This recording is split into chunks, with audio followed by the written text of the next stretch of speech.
berikutnya, yaitu ayat 23.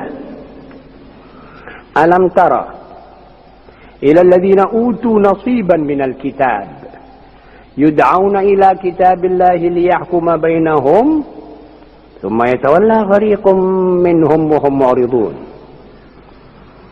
Tidakkah engkau lihat orang-orang yang diberi bagian kitab oleh Allah? Mereka disuruh supaya berpegangan dengan kitab Allah untuk bertahkim kepada mereka dan membereskan pertikaian antara mereka. Tetapi lantas sebagian dari mereka berpaling sambil menolak pengadilan Allah.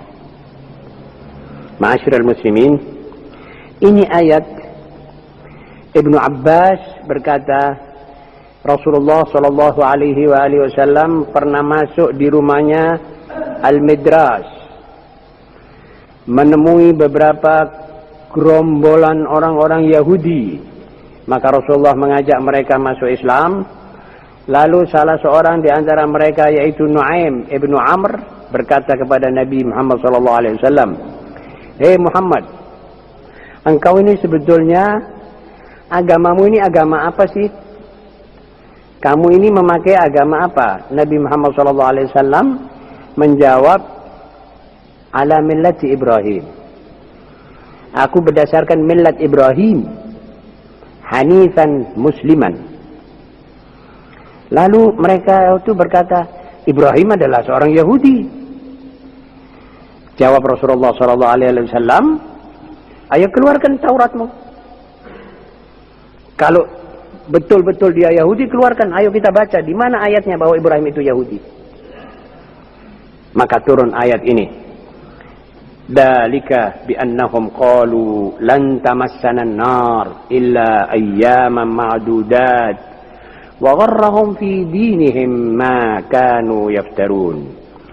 Itu karena mereka mempunyai anggapan api neraka tidak menyentuh kami atau tidak menyentuh kami kecuali beberapa hari saja tertentu yang dapat dihitung, dan mereka terpedaya dalam agamanya karena mereka berkebohongan, dan karena kebohongan mereka sendiri mereka terpedaya. Ini sebabnya orang Yahudi selalu menganggap bahwa orang bangsa Yahudi tidak sampai disentuh oleh api neraka. Mereka kalau masuk neraka ya cuma 4-5 hari saja terus keluar, mentas. Dari mana ini aturan? Dia bilang, sudah, ini begitu pendapat nenek moyang kita. Anggapan seperti inilah yang dikritik oleh Allah dan dibongkar dalam ayat ini, bahwa annahum qalu lan tamassana an-nar. Itu api neraka tidak akan menyentuh kami kaum Yahudi kecuali beberapa hari saja. Kemudian marilah kita melanjutkan kepada ayat 26 yang bunyinya, Qulillahumma malikal mulk tu'til mulka man tasha' wa tanzi'ul mulka mimman tasha' wa tu'izzu man tasha' wa tudhillu man tasha' biyadikal khair innaka ala kulli syai'in qadir. Katakanlah ya Tuhan, pemilik kerajaan, kau beri kekuasaan kepada siapa yang engkau mau, dan kau renggutkan kerajaan dari siapa yang engkau mau. Kau beri kemuliaan kepada siapa yang engkau mau, dan kau beri kehinaan kepada siapa yang kau mau. Dalam tanganmu lah segala yang baik. Sungguh engkau maha kuasa atas segala sesuatu. Innaka ala kulli syai'in qadir. Ibnu Abbas dan Anas ibnu Malik kedua-duanya meriwayatkan bahwa setelah Rasulullah Shallallahu Alaihi Wasallam membuka kota Mekah sebagai pemenang, setelah meninggalkannya begitu lama di Madinah sebagai pengungsi, maka Rasulullah SAW di situ menjanji umatnya untuk menaklukkan kerajaan Persia di timur dan kerajaan Romawi di barat. Barat negeri-negeri Arab waktu itu. Lalu orang-orang Yahudi dan orang-orang munafik berkata dalam sik berisik, malah kadang-kadang sahabat dipanggil sama dia, dari mana Muhammad ini mempunyai kekuatan dan kekuasaan, menjanji kalian akan menaklukkan dan menumbangkan kerajaan Rum dan Persia, kerajaan-kerajaan yang kuat seperti dewasa ini, misalnya superpower Soviet Uni dan Amerika Serikat. Siapa gerangan yang mempunyai bayangan bahwa Nabi Muhammad SAW bisa mengalahkan Amerika Serikat dan Soviet? Begitu kata orang munafik dan orang Yahudi untuk mempengaruhi kepercayaan umat yang masih baru timbul ini. Jadi ini satu psy war, perang saraf.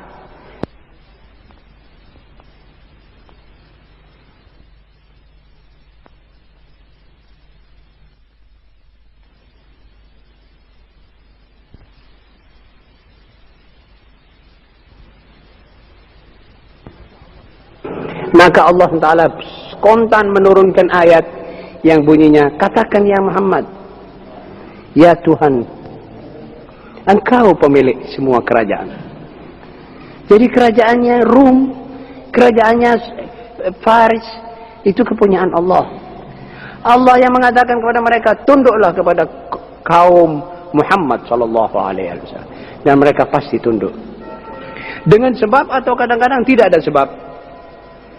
Apakah ini, wahai kaum muslimin, kita juga yang hidup di abad ini sekarang, kita anggap mustahil kalau umat Muhammad SAW betul-betul berkualitas sahabat atau kurango sedikit gitu untuk tidak bisa mengalahkan Soviet Uni dan Amerika Serikat? Mustahil ini. Baca ayat Qulillahumma malikal mulk tu'til mulka man tasha. Jangan jauh-jauh, ada satu kejadian baru tidak sampai 8 minggu ini. Ada 4 golongan besar dari Eropa, termasuk salah satu dari superpower, terusir dari Libanon. Sak tentaranya, sak semuanya, sak tank-tank yang paling modern, Amerika Serikat. Ngadepi siapa? Menghadapi pemberontak, orang-orang gerilyawan dari Palestina, dari Druz, dari Ahli Sunnah dan Syiah di Libanon. Waktu bersatu mereka menghadapi satu fokus lawan ini, gulung tikar semuanya 4, Inggris, Amerika, Perancis dan Italia. 4 gulung tikar. Jangan jauh-jauh memikirkan yang sudah-sudah. Ini masih hangat ini sejarah, itu tinta belum kering, ditulis oleh ahli sejarah. Tapi ayat ini tidak berubah. Yang berubah umatnya. Yang berubah umatnya yang sudah siap-siap untuk meninggalkan semuanya. Tidak lagi pergi ke kitab Allah dan sunnah Rasulullah SAW. Ini yang menyebabkan kalah. Jangan menanya kepada Allah, mana kemenanganmu ya Allah. Jangan tanya kepada Allah, mana bantuanmu. Jangan. Kamu dulu harus bergerak. Inna Allah la yughayyiru ma biqaumin hatta yughayyiru ma bi anfusihim.